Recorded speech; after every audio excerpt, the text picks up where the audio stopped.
kitchen. Today we're going to be making a wonderful hummus for our dear friend Ione to show her exactly how to do this wonderful recipe that she loves every time she comes to visit. We're going to talk about some special ways to serve the hummus and some special presentations, and we just want to welcome you to the very first episode of Marty Glenn and MartyGlen's Kitchen. We'll be right back. And welcome back. We're going to start to make this hummus. Some people mispronounce it as hummus, but it's really hummus. And I wanted to share with you why I like to wear a rubber glove in the kitchen on a day like today.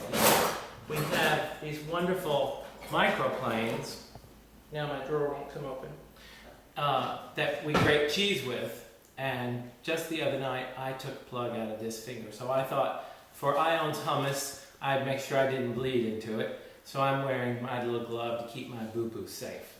So we're going to go to the pantry and get the things we need to make our hummus. We need some sesame oil and some hot oil. I've got a few different ones here to work with. And we're going to need some salt, and I like this kosher salt. And for our equipment, we're going to need this wonderful Cuisinart that every kitchen should not be without. And then from the pantry, we're going to need some chickpeas. And I just happen to have this fabulous pantry that Kent built for me, and the drawers all pull out so I can see everything that's in there, and it makes my life so much easier, especially when it works. And I hope I can get that drawer open in a minute, because I'm going to need my can opener. So to start with, we're going to need some garlic and a lime. Those are a couple of the important ingredients. And we have several options on our garlic. I like to use really fresh garlic as a general rule. You can use the side of your knife and just crush it a little bit before you peel it. This is my favorite paring knife. So that very easily was peeled. This knife used to be a little bit longer, but as we've used it over the years and sharpened it, it gets shorter and shorter. I have another little gadget here. I can get the drawer open. My sister Christy gave us these little garlic peelers, and some people prefer these to the knife method. It's a little safer. You just put it in here and roll it, and the husks come right off. So there's a couple simple methods for peeling garlic. And then my favorite and most simple method is the real shortcut. And up here in the pantry fridge, I have a brand new jar of peeled garlic. And if you buy this at Sam's or Costco or one of those warehouse stores, it's less expensive than just a couple heads of garlic in the regular store, and the work's already done for you. This is less than $5 for all of this garlic ready to use. Okay, before we assemble that, we're also going to need the juice of a lime. And I'm just going to rinse that off, and then put it in the microwave for 15 seconds. And that will help get the juices out of it. And my trusty reamer. Some people just use their hand. I get a little more juice out if I use the reamer. But we're not allowed to have those old-fashioned wooden ones because they don't hold up, and Kent won't let us have those in the house. So I'm going to slice my lime and set up my food processor. And I have to turn on the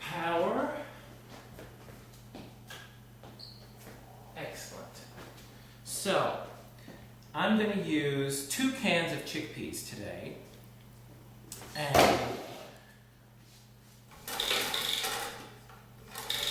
let's see if I can get that out of my way so I don't have to look at it. Excellent. I'm going to use 2 cans of chickpeas.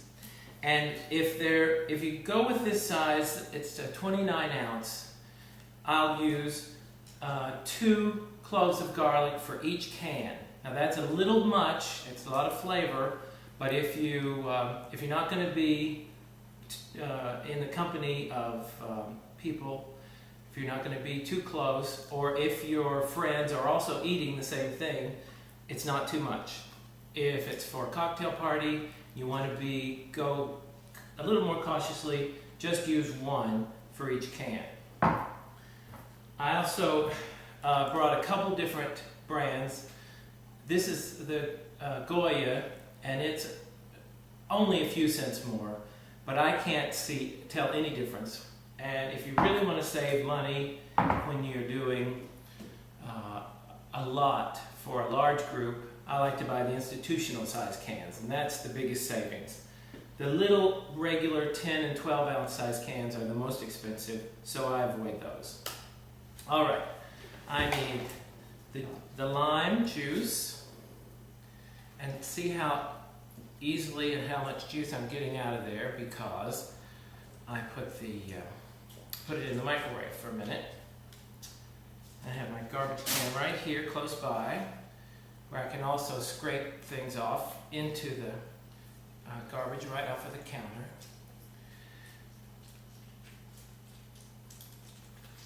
That's good. And like I said, I'm going to use 4 cloves of garlic. So I'll get good sized ones out of here. 2 of these. Those are kind of small. I'm going to choose 1 more. And I'll use these 2 that I already peeled. And we're going to use some flavored oils in this also. But we want to chop the garlic with the lime juice before putting in the oil, because the oil will make it all slick and then things won't chop as well. So give this a pulse.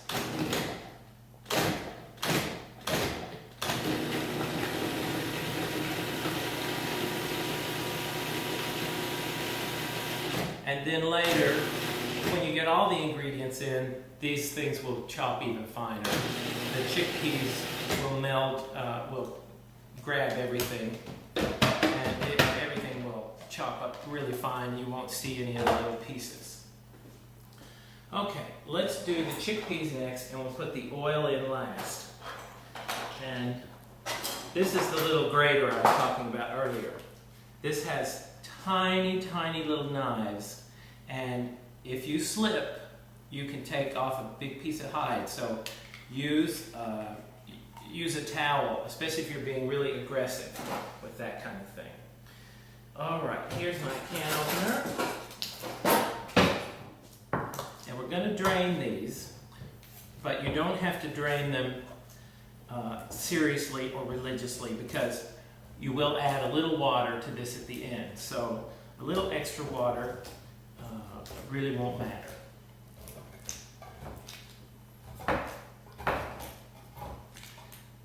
This is not my favorite can opener. I'm going to just drain these in the sink. And here's my can opener. I knew that wasn't what I wanted. Dust this off just to make sure that it's nothing, no dust gets in our recipe.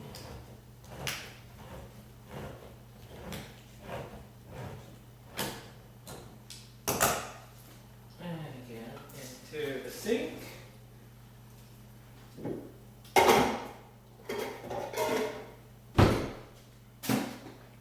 I'll grab a plate just to show you this is draining.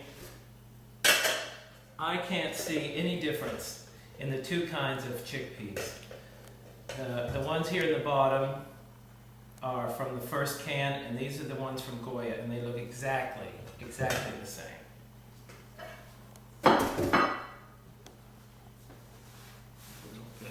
Juice off there.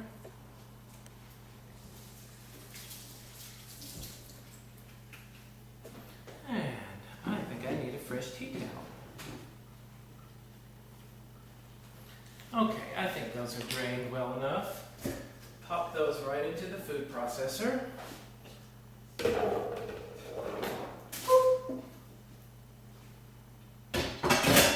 One went astray, or two. Excellent. All right. Now we're going to blend these, and I'm going to get a glass of water, because I will be needing to add some water to blend it. But I don't measure this, I just add a little at a time until it looks the way I want it.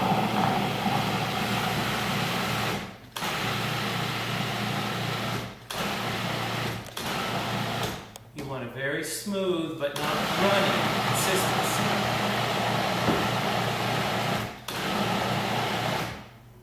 And if you do this carefully, you don't even need to scrape the sides down till later.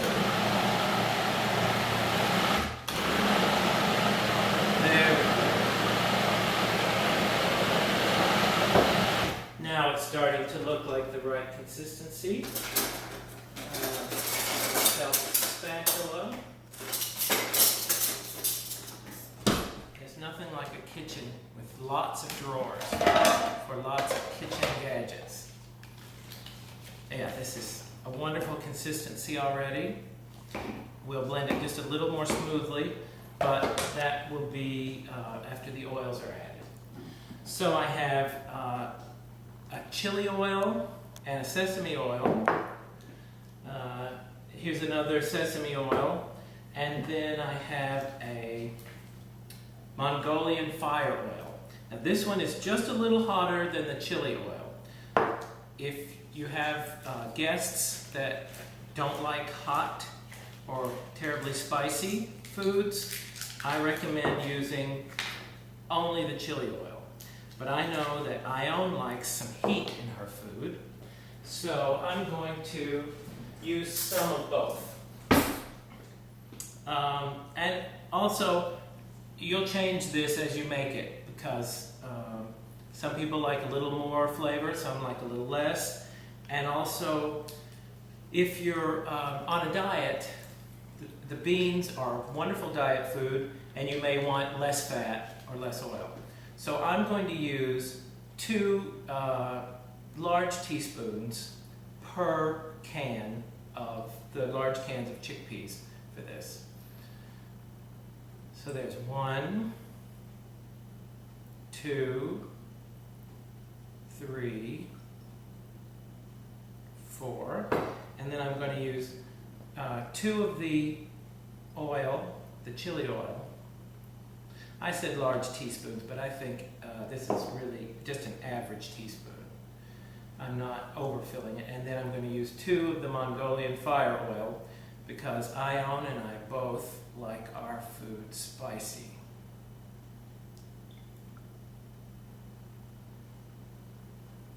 Great. And we're going to need some salt. And again, you should change this after you've made it to suit your own taste. I tried not to oversalt. The canned chickpeas had salt in them, so you don't want to start from a place where you think there's no salt. So I'm going to only use about a teaspoon of salt, and then I'll taste it after it's all blended and see if I can use anything else.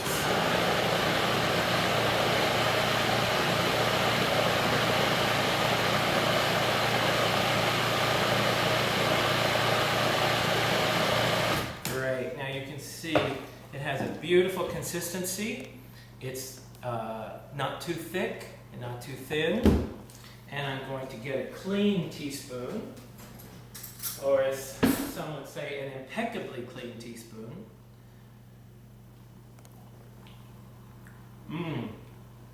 It's just right. The oil, I taste the oils, the garlic, the sesame oil is very good. The garlic isn't too strong yet. It will get stronger as it melts. And the hot oils are just right. The 2 little teaspoons of this that I put in there did not make it heavily spicy. So I think it's done. I'm going to scrape down the sides, give it one more little blend, and then when we come back, I'm going to show you some special ways to serve this wonderful hummus. Well, welcome back. Now I'm going to show you what I think are some fun and interesting ways to serve hummus. And I'm going to choose a couple serving dishes. I think I'll do some celery sticks and some cucumbers. So I'll want a plate or tray to arrange some of those on. And then I'm going to do a crudité type platter. And you could use this type of thing with a matching bowl in the middle. But I think this one's going to be sort of small. It's wonderful to have a sunny kitchen. So I'm going to use this wonderful Coca-Cola design tray that was given to us by a very good friend, Nick Biscardi Jr., and this is one of his designs.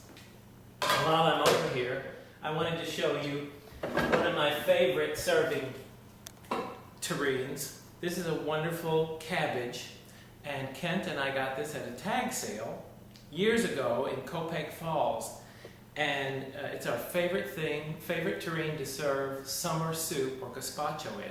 We got this at a yard sale for $2 or $3. So let's do the celery and the cucumber first. And over here in Kent's sink, I have my rinsed cucumber. So I'm going to decorate that just a little bit. I'm going to cut the ends off, and I'm going to use rounds, but just for interest, instead of peeling it, if I had a zester, I would use that, but I'm just going to take a fork and score the sides, and then when I slice the cucumber, it will have some interesting marks and slices, markings, stripes on the side. So I'm just going to cut some of these rounds, fairly thin, but thick enough to support your hummus. And I'm going to use a few celery stalks, which I already have drained and cleaned. We want these medium size. And if you're real fussy, you can make sure that none of this is on the actual piece that someone's going to eat, but I think it's kind of cute. It doesn't bother me at all. And I might use these as garnish when I'm finished. So now what I want you to do is get a plastic bag.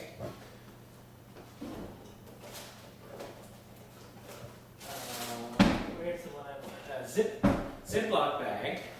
And I want you to just spoon some of the hummus into the bag. This is going to be just like using a cake decorator, pastry bag. And I won't need too much in there because we're making just a small amount this time. So you just twist that together. Then you take your kitchen scissors.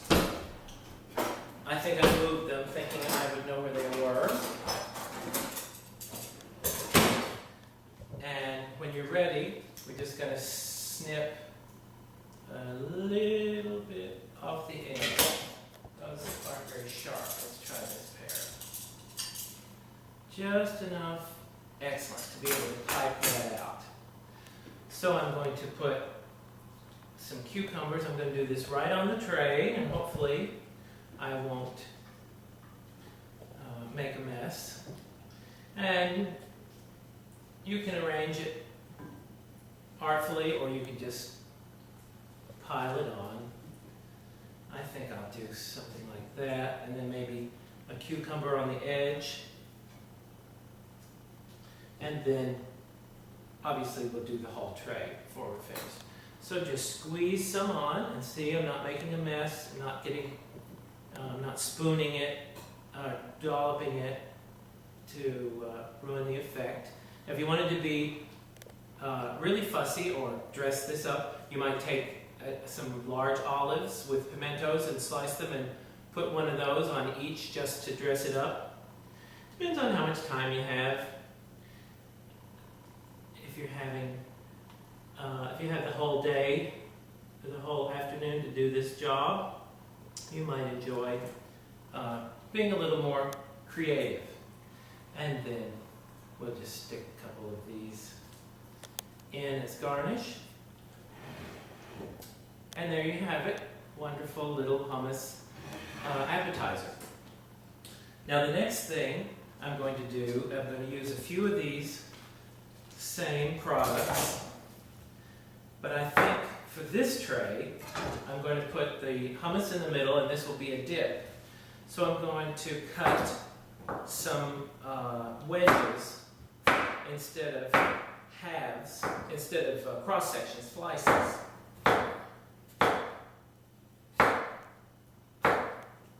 So we'll do a few cucumbers, and maybe we'll spread it out just to make it interesting. And then some celery sticks. Those might be just a little long. Great. And then let's use one of these for color, one of these beautiful peppers. I've already washed this.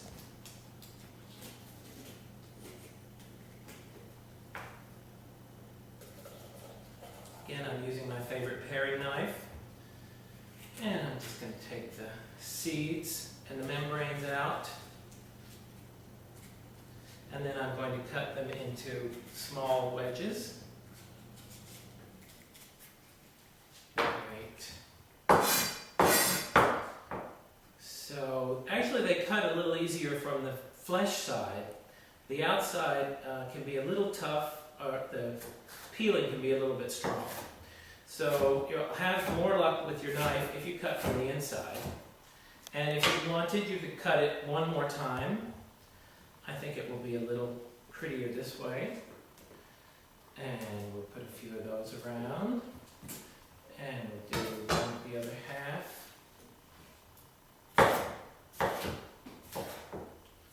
Like I said, you could cut it one more time, especially if the peppers are large.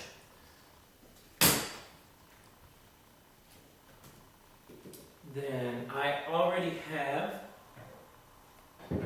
some green peppers and some red peppers that I did earlier. So we'll put some of these around the tray. And then the red. And I didn't even save a garnish, or don't have anything special here, but just the colors of the vegetables are wonderful. It took me only a few minutes to do, it took seconds to do each pepper. And then I took the shortcut to make my tray just a little more interesting. And I bought a pre-washed and cut vegetable medley. So I'm going to decorate this with a little cauliflower and with, so these are all, they almost look like a garnish. They're like little, they call them florets. Obviously they look like little flowers. And let's get a few of these carrots out of the bottom.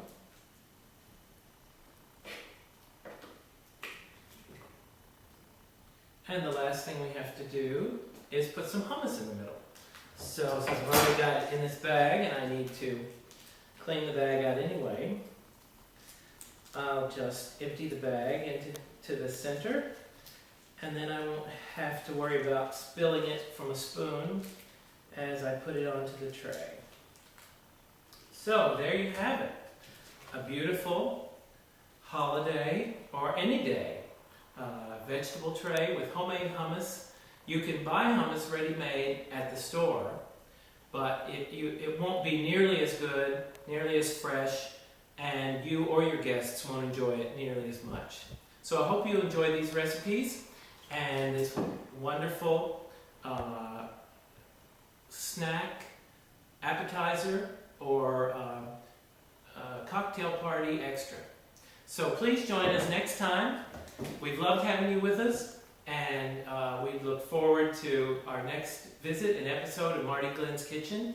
But before we go, I have one more important thing to tell you, and that is because we tried to make this at Ion's house and she didn't have a food processor, we've decided, since she is in our studio audience today, that just like on Oprah, we're going to give our studio audience member a free food processor. So Merry Christmas from Marty and Kent, and goodbye.